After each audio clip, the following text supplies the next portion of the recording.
Welcome to the Financial Coaches Podcast, where we talk about how to build your practice from startup to scale up while being the kind of coach your clients crave. Finally, a podcast for financial coaches. Here are your hosts, Maria Casillas and Cody Sizemore. Hey everybody, welcome back to the Financial Coaches Podcast. I'm Maria Casillas and I'm joined here with Cody Sizemore, my incredible co-host. We are excited today to talk to you about something that we've kind of touched on in the past, but we're going to do a little bit of a spin-off of it, and we'll get to that in just a second. Before we do that though, I'd just like to remind you that we love to hear from you. So in any way, shape, or form, whether that is through our Facebook group, which we will absolutely tell you in a little bit what that is, or through the comment section on our reviews. Please feel free to leave a review for us. Let us know what you are thinking of our podcast. Cody, welcome today. I'm so happy to have you here. Thank you. Happy to be here as well. I got my coffee in hand, and it says that I'm Mr. Right. Oh, so, okay. And I got a little mustache too. You know, we'll see if that mug is right today or not. That's right. Cody, I would love to talk with you today a little bit about alignment. Now, I know that we've talked about this in the past. Usually, I mean, for me, values is like the number one thing to think about. I like to think about that first off and foremost with my clients.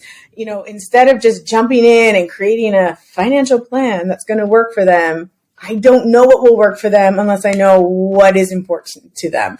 So I always start with values, and I know we've talked about that on the show today, but something's been tugging at my heartstrings lately, and so I'd love to just kind of unpack that with you a little bit, if I may. Yeah.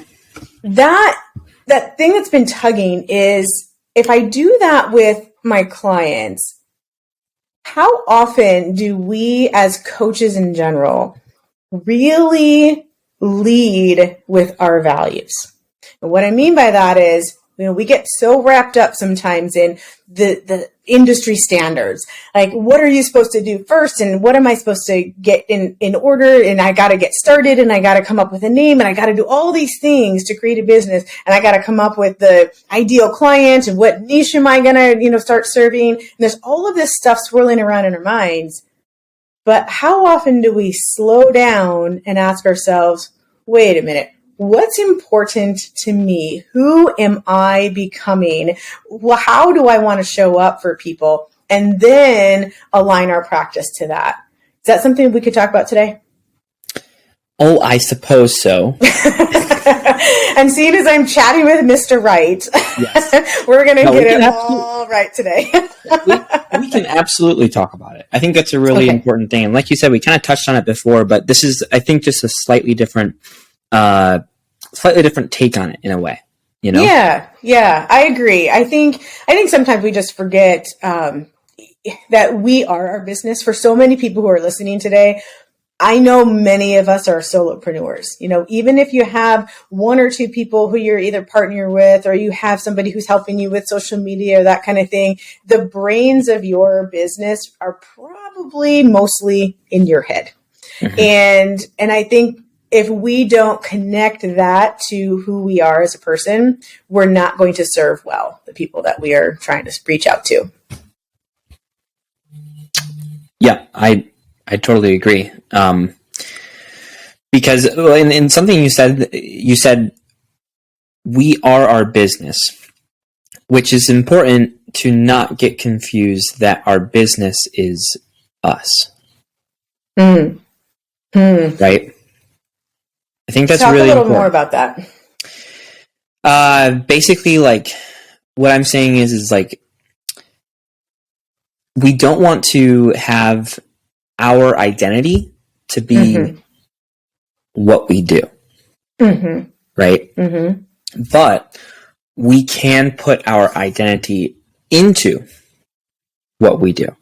And I think that one is very, it's very disempowering, whereas the other one is very empowering.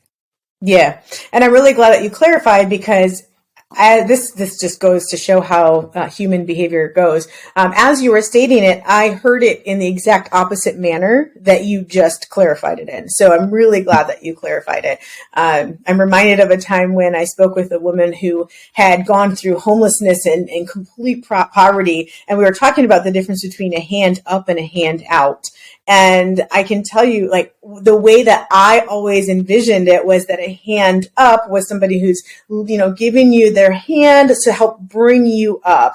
And that a hand out was just giving something and having you go away. Mm-hmm. Well, when I was using language like that, she informed me that actually she felt that it was the exact opposite. And so it was very insulting to her when we would talk about having somebody give them a hand up because she had the idea of what that meant reversed in her mind. So I've learned since then to always find out when somebody says something, not to just interpret that the way I think it is and actually gain clarification from that. So I am glad that you said that, because I believe that at least what I heard was, we are our business, but our business is not us. I don't remember if it was reversed. Yep. Okay. So when I heard that my identity is my business, but our business is not part of our identity. But you meant it the exact opposite. So I'm glad that I asked, because you're absolutely correct. Our business itself is not our entire identity, but our identity can and almost should be able to be discovered in and through our business by other people who are looking on. People who listen to this podcast, and I have a personal podcast as well, they can understand a little bit about who I am based on what I say and what I present to people. They can understand who I am by how I say something, the stories that I choose to share. It's all a part of who I am if I am showing up authentically for them. And I know that it can be so easy to, especially in this age of, influencers and social media and all that, to show up the way we think people want us to show up. And that might work really, really well in terms of, getting lots of clients. It might work in terms of making a whole lot of money. But in the end, if you are not being true to who you actually are, that might be a little bit disingenuous by the time we get over to the other side of that. So I just wanted to unpack this a little bit with you. I can tell you that for myself, one of the things that's super important to me, I call it the 3 F's. It's faith, family, and future. And those 3 things, if I'm not bringing those to the table in everything that I'm doing, whether it's business related or not, then I'm not really letting people know what are the things that are important to me.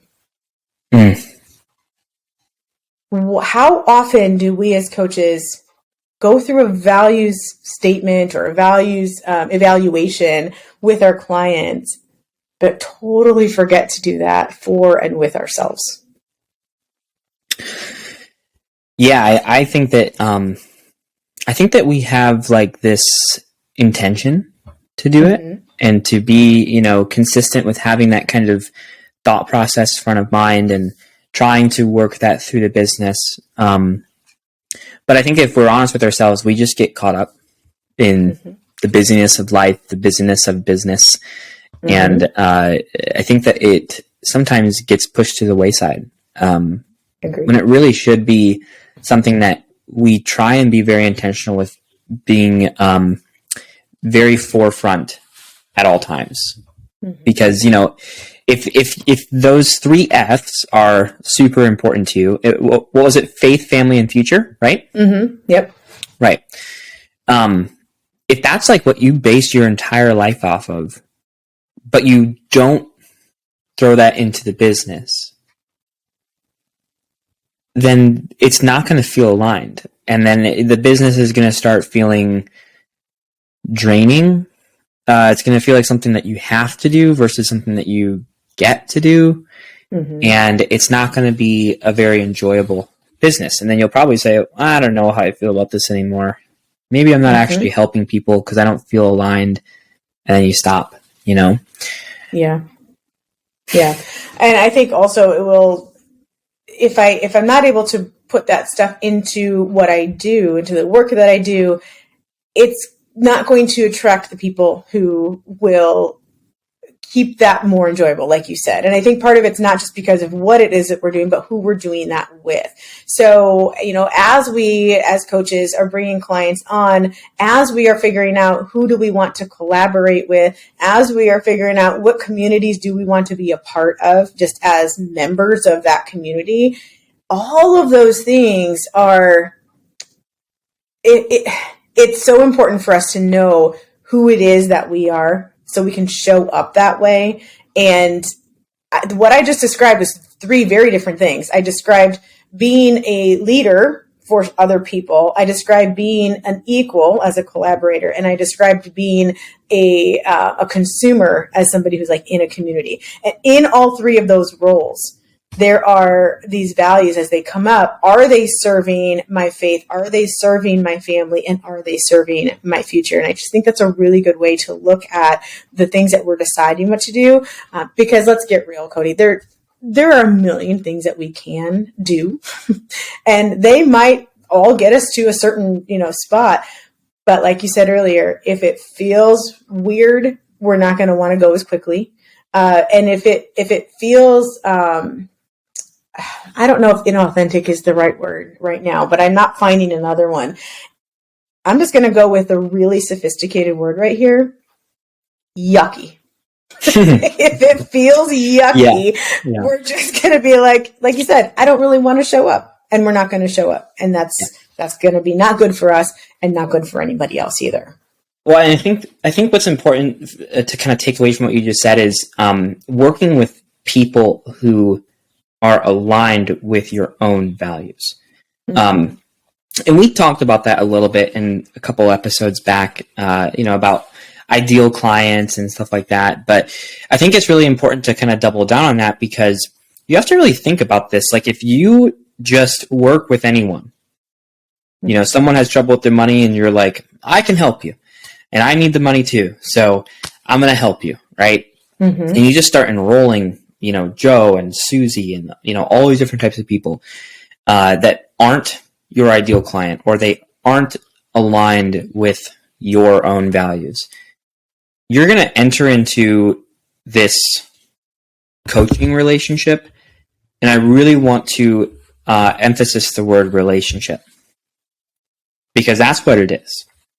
When you enter a coaching relationship with someone, you are actually building a relationship with them, right?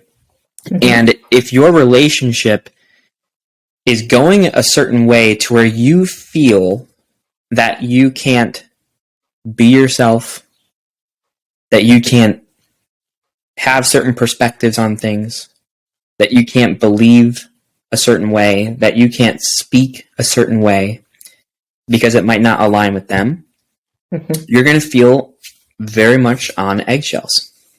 Yep. That last part especially, I was waiting for you to get there. That's exactly where my head was, because I was thinking when you were talking of, I can pinpoint this one client where I knew I could help her monetarily. Mm-hmm.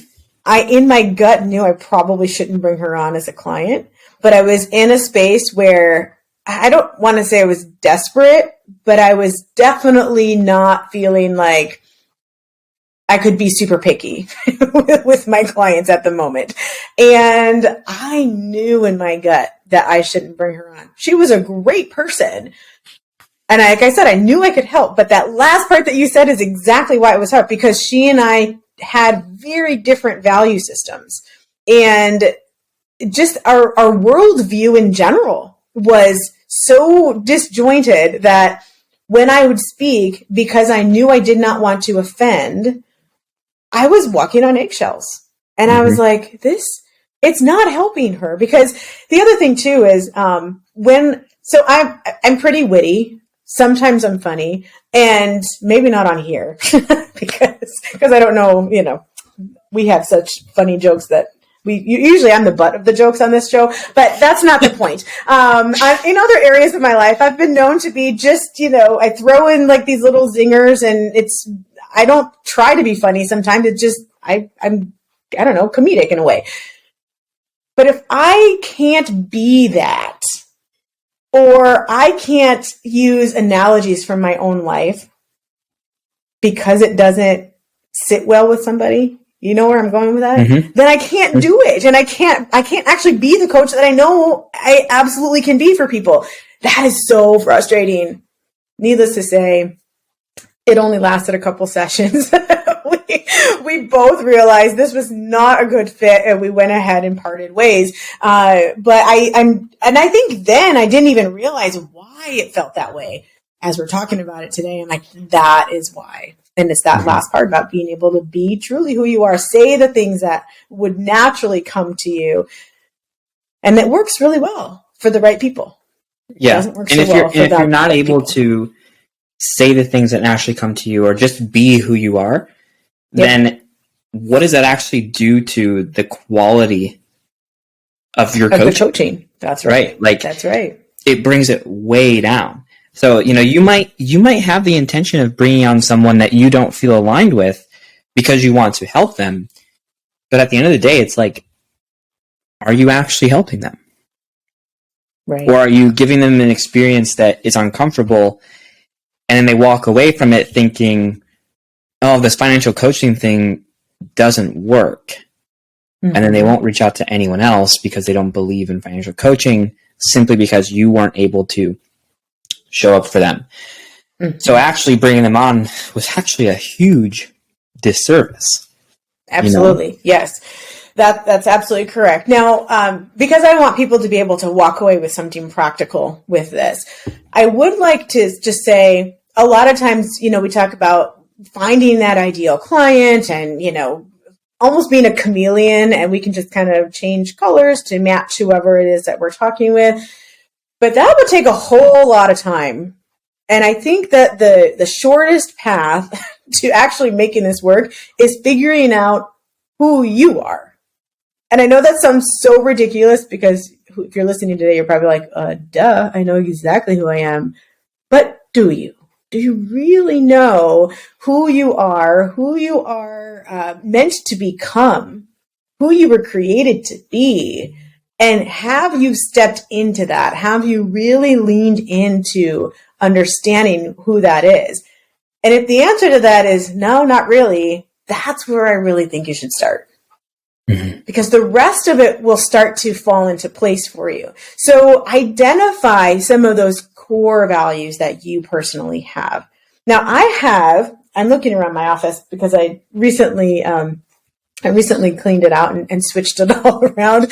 So I don't know where this thing is at right now. But I actually came across it because I have a history in counseling, right? So I have this thing. It was meant for clients to identify different values and emotions. And it's basically a piece of magnet that says, I believe, or I think it says, I believe in, and then there's a blank. And then there's like all of these tiny, tiny little magnets that have different value words on them.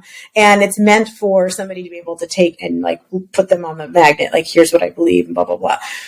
Even if it's just finding online a piece of paper or a printout that has as many values and throwing them all together and picking them out and go, do I believe this? No, throw it away. Do I believe this? Yes, put it in a pile and keep doing that, and then start narrowing down what is my core values? What would I give my life for?